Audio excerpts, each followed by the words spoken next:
Magandang araw mga bata! Narito muli ako, si Teacher Rafi, upang turuan kayo ng mga aralin sa araw na ito. Handa na ba kayo makinig at matuto? Opo! Kung handa na, tara, simulan na natin!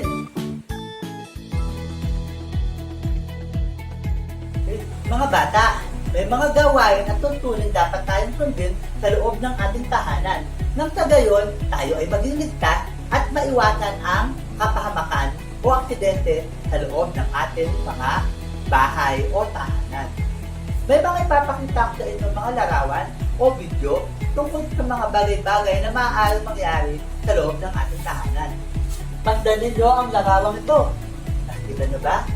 Ito ay larawan ng mga nakasinding na dila, posporo, overloaded na saksakan, mga hindi napatay na ilaw. At maaari silang magdulot ng tanga, tulog, na maaari natin ikapaharap. Kaya, ingatan natin ang ating mga gamit sa loob ng tahanan. Iwasan maglaro ng posporo. At iwasan na nakasindi ang kandila nang walang nakabantay. Iwasan din na nakasindi ang mga kuryente na wala namang gumagamit. Nantindihan ba mga bata? Magaling. Ang susunod naman mga larawan ay larawan ng mga kemikal at mga lason na ginagamit natin sa loob ng ating tahanan bilang panlinis katulad ng sabon, kloro, at ang iba dito ay pampatay ng insekto o ng mga daga na delikado kapag atin itong nainom o nakain. Maaari itong magdulot ng pananakit ng tiyan at maaari tayong ma-hospital at pwede natin ikamatay. Kaya, ang mga bagay-bagay na ito ay dapat itabi sa mga lugar na hindi abot ng mga bata o sa mga nakatagong lugar katulad ng cabinet, ilalim na lababo o matataas na lugar. Ang susunod naman mga larawan ay mga lata, mga gamot, iba't ibang uri ng gamot. Katulad ng mga kemikal, ang mga gamot na ito ay ginagamit lamang para sa mga taong may sakit o sa tuwing meron tayong sakit. Kapag nainom natin sila o nakain, maaari itong magdulot ng komplikasyon na maaari natin ikapahamak. Kaya, ang mga gamot ay dapat nakatabi sa loob ng mga cabinet o nakatago at gagamitin lamang kasi tayo ay mayroong sakit. Ayos ba mga bata? Magaling! Ang susunod na larawan ay tama, larawan ng mga matutulis na bagay katulad ng kutsilyo, ng gunting at iba pa. Ang mga ito ay kapag ginamit natin ng hindi tama o hindi wasto, maaari tayo masugat, maaari tayo matutok, maaari tayo mapahamak. Kaya, ang mga bagay nito ay ginagamit lamang sa may patnubay ng magulang at dapat sila ay nakatago sa mga lugar na hindi abot ng mga bata. Diba mga bata? Susunod na larawan ay larawan ng mga sirang kable ng kuryente at mga larawan ng mga napakaraming nakasaksak na appliances sa isang saksakan. Maaari itong magdulot ng pagkakuryente kapag nahawakan natin o dumikit na ating mga balat. Maaari tayong mangitay o makuryente at pwede natin itong kapahamak. Kaya, kapag meron tayo nakita mga sirang kable, agad natin itong sabihin sa mga magulang natin o sa nakatatanda upang ito ay maiayos. At huwag ninyong hahawakan ang kahit na anong uri ng kuryente dahil delikado ito para sa ating mga bata.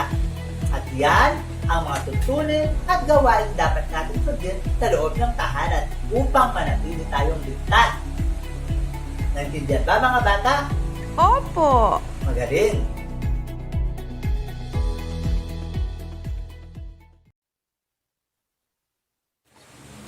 O di ba mga bata, ang sarap pakinig sa ating mga magulang kapag tayo'y kanilang pinapaalalahanan sa mga dapat natin gawin sa loob ng bahay upang hindi tayo mapahamak. Meron nga pala akong papakilala sa inyo. Siya ang aking lolo. Napakagaling ng magturo sa akin ng bata pa ako. Lagi niya akong sinasabihan mga dapat kong gawin sa loob ng tahanan upang ako ay hindi mapahamak. Mga bata, pinapakilala ko sa inyo si Lolo Basyo. Palakpakan natin siya. Yan! Ano na matanda? Hello! Ako pala. Lo, sila po pala ang aking mga mag-aaral. Sila ang mga estudyante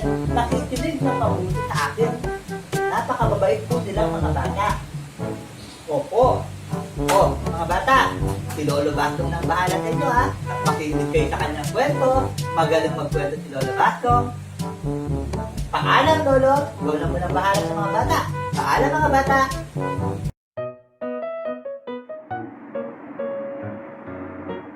Ayan mga bata, inihabilin kayo sa akin ng iyong guro na si Teacher Rafi upang kayo ay bigyan ko ng kwento na kapupulutan ninyo ng aral para sa araw na ito. Ako nga pala si Lolo Bastong, mga bata. Kilala niyo na ba ako? Tama, ang pangalan ko ay Lolo Bastong. At may babasahin akong kwento sa inyo sa araw na ito. Kaya makinig kayo sa akin. Ang magandang kwentong babasahin ko sa inyo ay si Porong, ang batang mahilig maglaro ng posporo.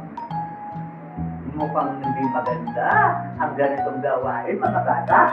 Ating pakinggan ang kwento ni Porong. Ito ay kwento ni Hannibal C. Beaton at buhit ni Rowell C. Windoy at nilayout ni Richard M. Alboro. Mga guro din ang gumawa ng kwentong ito mula sa Bataan. Ito ang batang si Porong, ang batang Alisto. Siya ay isang makayaning bata. Isa sa hilig niya ay ang paglalaro ng posporo. Isang hapon, habang nanonood ng telebisyon si Porong at ang kanyang nanay Pura, may binalita tungkol sa isang sulok na nagaganap sa Bataan. Kitang-kita sa mukha ni Porong ang pagkagulat dahil sa kanyang napapanood sa telebisyon. Ito ay ang mga nasusunod na kabahayan sa Bataan. Nasusunog ang mga bahay at ang mga tao ay nagtatakbuhan. Habang umiiyak at sumisigaw nila ng sunog! Sunog!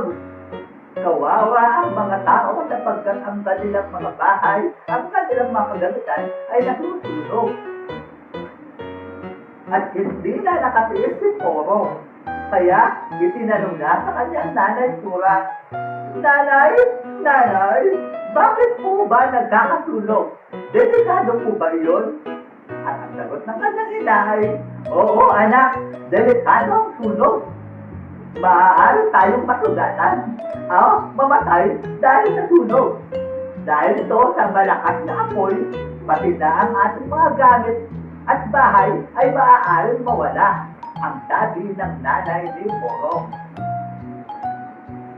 Nagkakaroon ng sunog dahil sa mga maling gawa ng mga tao. Tulad lamang ng pag-iiwan ng nakasinding kandila, mga posporo na pinaglalaroan ng mga batang tulad mo, at mga kuryente na naiwang nakasaksak ng matagal. Kaya anak, ang sabi ni nanay, lagi kitang pinagsasabihan na huwag kang maglalaro ng palito ng posporo sapagkat ito ay delikado at maaari itong makatulog. Naiintindihan mo ba ako, anak? Wika ng nanay. Ganun po ba, inay? Sige po, simula ngayon, lagi na ako mag-iingat at hindi na ako maglalaro ng posporo. Ang sagot ni Porong. Kinabukasan, nagpunta ang kanyang mga kaibigan sa kanilang bahay. Kasama si Roy at iba pang mga kalaro. Halika, Porong! Maglaro tayo ng posporo sa inyong bakuran, ang sabi ni Roy. Ay loko nang maglaro niyan. Mabilis na sagot ni Porong. Bakit naman? Diba? Iyan ang gusto mong nilalaro? Ang pagtatakang tanong ni Roy. Dati yun, pero ngayon, hindi na. Masama at delikado yan, sabi ng nanay ko. At baka magkatulog pa sa bahay namin, ang sabi ni Porong. Ganun ba? O sige, maglaro na lang tayo ng basketball. Sa inyong bakuran, ang masayang tugon ni Roy. Kaya simula noon ay hindi na naglaro ng palito ng posporo ni Porong. At doon nagtatapos ang kwento natin ngayong araw na ito. O, mga bata, naintindihan niyo ba ang kwento? Nagustuhan niyo ba? May natutunan ba kayong aral mula sa kwento? Na ang paglalaro ng posporo ay hindi maganda, lalo na sa mga batang tulad ko.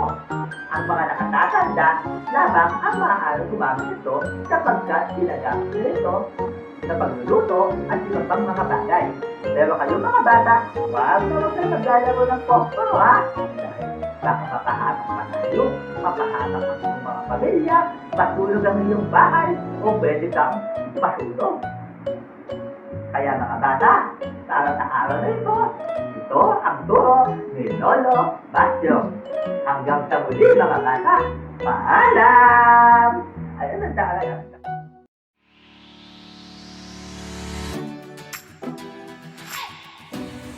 Ayan mga bata, nakilala niyo na ang aking si Lolo Basyo.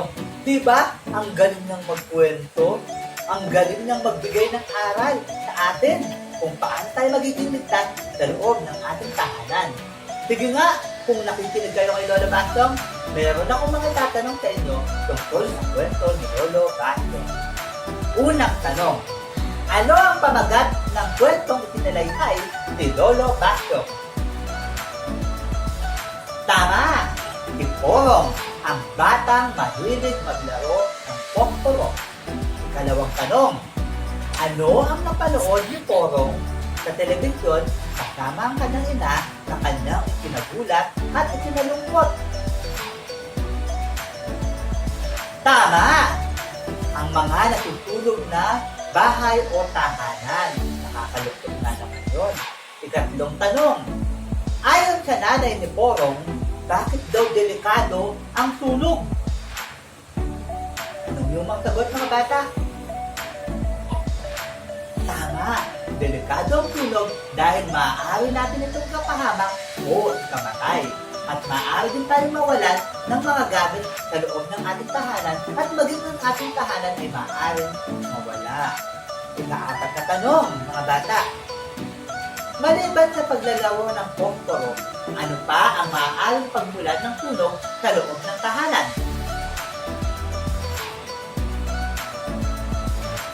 Tama!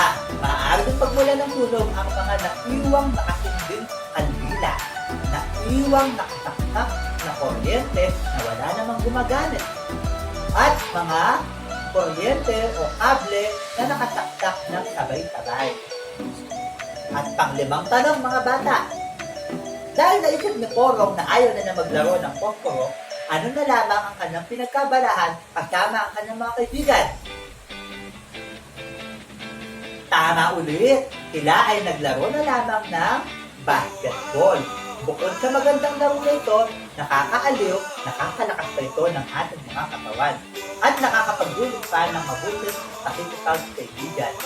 Mahusay mga bata, nakinig talaga kayo kay Lolo Basyo, alam na alam niyo ang mga sagot.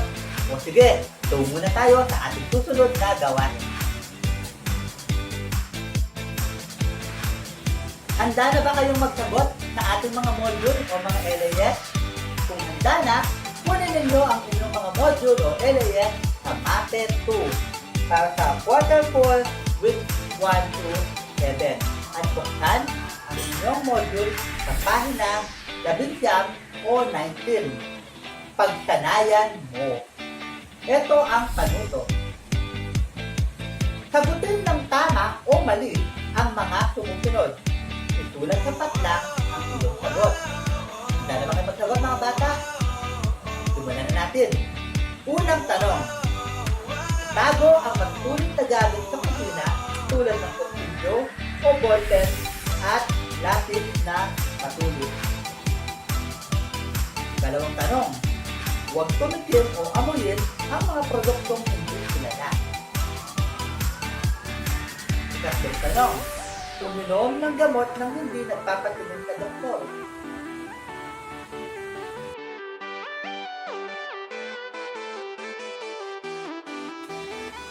Paano ba yan mga bata? Tapos na tayo sa ating aralin sa araw na ito. Sana ay marami kayong natutunan ng mga aral ukol sa mga gawain pangkaligtasan sa loob ng ating mga tahanan. O, hanggang dito na lamang. No! Halika dito. Magpaalam tayo sa mga bata.